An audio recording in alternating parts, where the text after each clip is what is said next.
Attendez, je vais me tourner un peu parce que vous avez vu sur tous mes ustensiles de cuisine, c'est le bordel. Hello les amis, on se retrouve aujourd'hui avec une recette. Et aujourd'hui on va faire du granola. Et croyez-moi, quand on fait du granola, c'est un grand moment ici parce que ça sent hyper bon dans l'appartement quand ça cuit. Et vous allez voir, cette recette, elle est hyper facile. En fait, moi, j'en avais marre d'acheter toujours des espèces de granola, muesli. À chaque fois, il y a du sucre ajouté dedans. Donc, le deuxième ingrédient, si ce n'est le premier, c'est généralement du sucre. Alors, des fois, c'est du sucre de canne. Super merci, mais ça reste du sucre. Moi j'ai pas envie forcément de manger du sucre comme ça au petit déjeuner. Donc du coup j'avais envie d'en trouver un sans sucre ajouté. Figurez-vous que c'est assez difficile. Donc du coup j'ai fait ma propre recette en m'inspirant de plein de recettes que j'ai trouvées sur internet. J'ai tout bidouillé et j'ai fait la mienne qui me plaît bien. Et c'est au moins la 4e fois que je fais cette recette et croyez-moi, je ne m'en lasse pas. Donc vous allez voir, il vous faut des ingrédients assez simples, assez faciles à trouver. On va dire la plupart, en fait, il faut les trouver en magasin bio.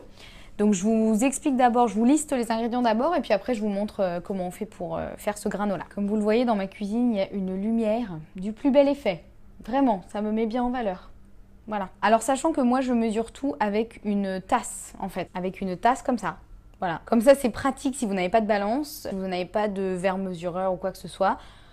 On mesure tout avec une tasse et l'avantage aussi de ce granola c'est que vous n'avez pas besoin de respecter au gramme près les ingrédients. C'est pas comme un gâteau hyper technique, voilà, là vous mettez un peu ce que vous voulez dedans. Moi je vais vous donner ma recette que j'adore. Et après vous pouvez ajuster un peu les quantités comme vous voulez, changer les ingrédients si vous avez envie. Voilà, je vais vous donner peut-être des alternatives en direct live. Mais voilà, du coup c'est assez pratique. Donc il vous faudra 2 tasses comme ça de flocons d'avoine. Alors moi je vous conseille de les prendre complets si vous pouvez, si vous les trouvez. Généralement la marque Björg en fait ou sinon dans les magasins bio c'est assez facile à trouver. Voilà, c'est toujours meilleur de prendre les aliments complets, ils sont moins raffinés et du coup ils mettent plus de temps à digérer donc ça vous cale un peu plus longtemps. Et ça fait moins monter la glycémie à fond. Pour les flocons d'avoine, vous pouvez mettre des flocons de sarrasin, des flocons de millet, des flocons de riz je crois. Enfin voilà, si vous êtes intolérant au gluten ou que vous ne voulez pas utiliser de l'avoine, vous pouvez mettre plein d'autres choses. Il vous faudra une tasse de sarrasin décortiqué, donc on appelle aussi de la cacha. Je vais vous montrer ce que c'est. C'est très facilement trouvable en magasin bio aussi. Il vous faudra des noix concassées. Alors quand je dis des noix, c'est plutôt des oléagineux. Vous pouvez mettre les noix que vous voulez, des noisettes, des noix du Brésil, des noix. Et qu'est-ce qu'on peut mettre d'autre? Des amandes. Enfin voilà, vous pouvez mettre un petit peu ce que vous voulez en termes d'oléagineux. Et généralement, moi, je mets aussi une demi-tasse de graines de courge. Alors là, en l'occurrence, j'en ai pas. Évidemment, à chaque fois que je vous fais une recette, j'ai pas ce qu'il faut. Mais je vais mettre des graines de lin. Du coup, voilà, ça peut remplacer, ça peut être pas mal. Vous pouvez mettre aussi des graines de sésame, des graines de tournesol. Voilà. Ensuite, il vous faudra de la cannelle. Moi, j'adore la cannelle, j'en mets partout. Moi, j'en mets une cuillère à soupe dans mon mélange. De l'huile de noix de coco. En fait, ce qui est assez sympa avec l'huile de noix de coco, c'est qu'en refroidissant, elle se fige et du coup, donc, en refroidissant, elle va figer le granola. Donc ça va permettre de faire un peu des gros paquets de granola croustillants, voilà. Et en plus, c'est une huile qui est plutôt bonne pour la santé. Donc voilà, moi j'aime bien utiliser ça et puis ça donne un petit goût assez sympa au granola si vous aimez la noix de coco. Sinon il faut la prendre désodorisée, donc c'est-à-dire qu'en fait on lui a enlevé le parfum de noix de coco. Donc ça reste de l'huile de coco mais on a enlevé le parfum. Et il vous faudra aussi du sirop d'érable ou du sirop d'agave. Donc c'est ce qui va donner un peu le côté sucré au granola, mais c'est pas du sucre de canne, du sucre industriel, etc.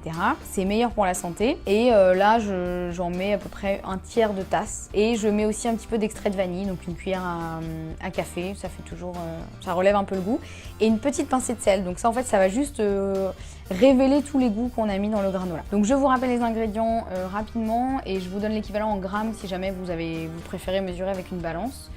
Donc 2 tasses de flocons d'avoine, ce qui fait à peu près 200 grammes on va dire. Une tasse de sarrasin décortiqué, qu'on appelle de la cacha, donc ça fait à peu près 100 grammes. 2 tiers de tasse d'oléagineux, qu'on cassait un peu avant, donc si vous pouvez un peu les casser avant. Alors la technique que je fais, moi je les mets dans un sac congélation. Je mets un chiffon propre par-dessus et je tape dessus avec un objet qui risque pas de casser. Par exemple un rouleau à pâtisserie. Très pratique. Du coup, ça les casse un peu sans en faire de la bouillie, sans les broyer, mais ça les casse un petit peu, c'est mieux. Des graines de courge, il vous faut une demi-tasse, donc ce qui fait à peu près 50 grammes. Bon, la cannelle, une cuillère à soupe, ça va. L'huile de noix de coco, une demi-tasse, ça fait à peu près 40 grammes, ou 5 cuillères à soupe, à peu près. Le sirop d'érable ou sirop d'agave, un tiers de tasse, ça vous fait 30 grammes ou 5 cuillères à soupe aussi à peu près. Une cuillère à café d'extrait de vanille, une pincée de sel. Maintenant je vous montre tous les ingrédients et comment on procède pour le faire. Alors la première chose à faire, c'est de préchauffer votre four à 180 degrés et de sortir la plaque qui est dedans. Donc vous la sortez puisque c'est sur ça qu'on va mettre le granola et on va le mettre à froid et après on mettra dans le four. Voilà, on y va. Alors vous voyez ici, j'ai mes flocons d'avoine. Bon, j'ai pas trouvé des complets, du coup vous voyez, je vous disais de prendre des complets, moi j'ai pas trouvé. Le sarrasin décortiqué, donc là j'en ai pas assez puisque j'en ai moins qu'une tasse, donc je vais juste compléter un petit peu avec des flocons de sarrasin. Comme ça, voilà. Mes petites noisettes qui viennent du jardin, donc que j'ai décortiquées moi-même à la main avec amour. De l'huile de coco, donc bio, équitable, tout ça qui est bien. Mes graines de lin, que je vais mettre à la place des graines de courge. Et de l'extrait de vanille en poudre. Est-ce que j'ai oublié quelque chose? Le sel, oui, bon bah ça c'est bon, voilà. Et puis la plaque du four sur laquelle va se passer le granola. Voilà, maintenant je vous montre comment on mélange tout. Donc là j'ai commencé par mettre dans le saladier tous les ingrédients secs, donc c'est-à-dire les flocons d'avoine, sarrasin décortiqué, les graines de lin, la cannelle, la vanille, les noisettes et une pincée de sel. Et là je vais tout bien mélanger pour que ça se répartisse bien comme il faut. J'essaie de vous filmer ça d'une main et de touiller de l'autre main, c'est pas pratique, hein. C'est comme on peut, hein. Je mélange bien pour que tout se répartisse bien et après on va mettre les ingrédients liquides. Alors là vous voyez j'ai essayé de concasser mes noisettes mais apparemment j'ai pas très bien réussi. Tant pis, que voulez-vous, c'est pas grave. Ensuite je vais prendre l'huile de coco et mon sirop d'érable qui est ici. Je vais prendre l'huile de coco et le sirop d'érable, mesurer les doses et faire fondre l'huile de coco au micro-ondes doucement, juste parce qu'en fait l'huile de coco elle est solide quand elle est froide. Il faut que je la réchauffe pour la mettre dans mon granola pour que ça se mélange bien. Donc là j'ai la mixture huile de coco et sirop d'érable et c'est flou, vous voyez rien, c'est pas grave. Et donc on va mélanger les deux. Et bien mélanger à la fourchette, en fait ça évite que ça fasse trop de paquets. Donc c'est parti, je mélange les deux, je vois pas ce que je fais, c'est génial. Voilà, et maintenant on mélange. Alors, je vais mélanger de la main droite parce que je suis pas très douée de la main gauche. Voilà, c'est tout simple. Et alors croyez-moi, ça sent déjà tellement bon. Et une fois qu'on le met au four, c'est juste une tuerie. Donc là, je vais maintenant étaler ça sur la plaque que j'ai recouvert de papier cuisson. Et en dessous, j'ai même mis une espèce de truc en silicone pour recouvrir la plaque. Pour être sûr que en fait, l'huile reste bien dans le granola et n'aille pas se disperser un peu partout sur la plaque. Mais vous n'êtes pas obligé, vous pouvez mettre simplement un papier cuisson et ce sera déjà bien. Donc là, j'ai bien étalé. Et ce que je vais faire, c'est que je vais un peu appuyer partout avec la fourchette pour bien tasser en fait le mélange pour que ça fasse bien des petits, on va dire, comment on appelle ça, des petits paquets de granola. Et voilà, pour que ça se solidifie bien. Là, je vais enfourner pour 15 minutes. Ensuite, je vais ressortir le tout et mélanger tout à la fourchette. Ça permet à ce que ce qui est en dessous puisse aussi passer un petit peu au-dessus et du coup cuire aussi un peu, caraméliser, etc. Donc voilà, et après je vais remettre une quinzaine de minutes, mais il faut être très vigilant. Et il faut bien surveiller la cuisson parce que ça m'est arrivé plus d'une fois de faire cramer mon granola, donc c'est très dommage. Donc voilà, donc il faut vraiment rester vigilant et surveiller de temps en temps. Et dès que ça commence un peu à prendre une couleur marron ou ça commence à être un petit peu trop foncé, on arrête tout et on laisse refroidir tranquillement.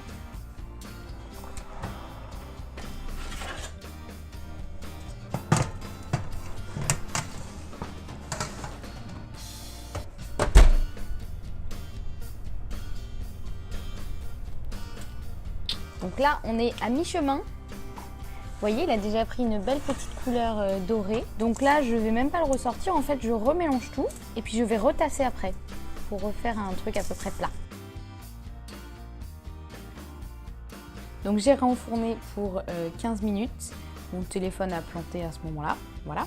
Ça commence à sentir. Là, vous voyez, ça commence à prendre une belle couleur dorée, donc je vais pas tarder à l'arrêter parce que sinon, je sens bien qu'il va cramer. J'aimerais vraiment pouvoir vous faire sentir cette odeur, mais divine. C'est juste une tuerie, c'est un réconfort, c'est doudou, ça sent trop bon. Donc voilà, le granola est terminé. Donc maintenant, on va le laisser refroidir complètement. Là, vous entendez pas, mais ça crépite encore, j'entends les...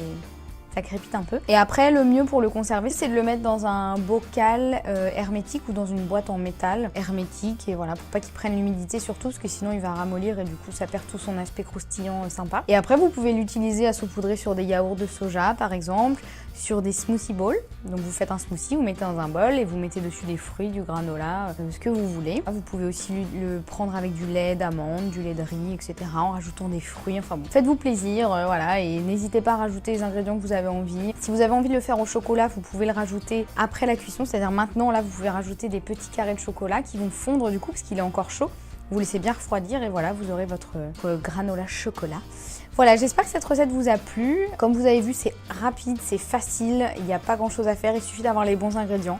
Donc il suffit d'aller en magasin bio, les acheter une fois et ça vous servira plusieurs fois pour refaire votre granola. Maintenant, régalez-vous. Je vous invite à laisser un petit pouce en l'air, un petit like si vous avez aimé.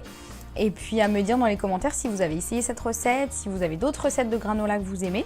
Et voilà, dites-moi tout. Et en attendant, je vous fais des bisous et je vous dis à bientôt. Salut!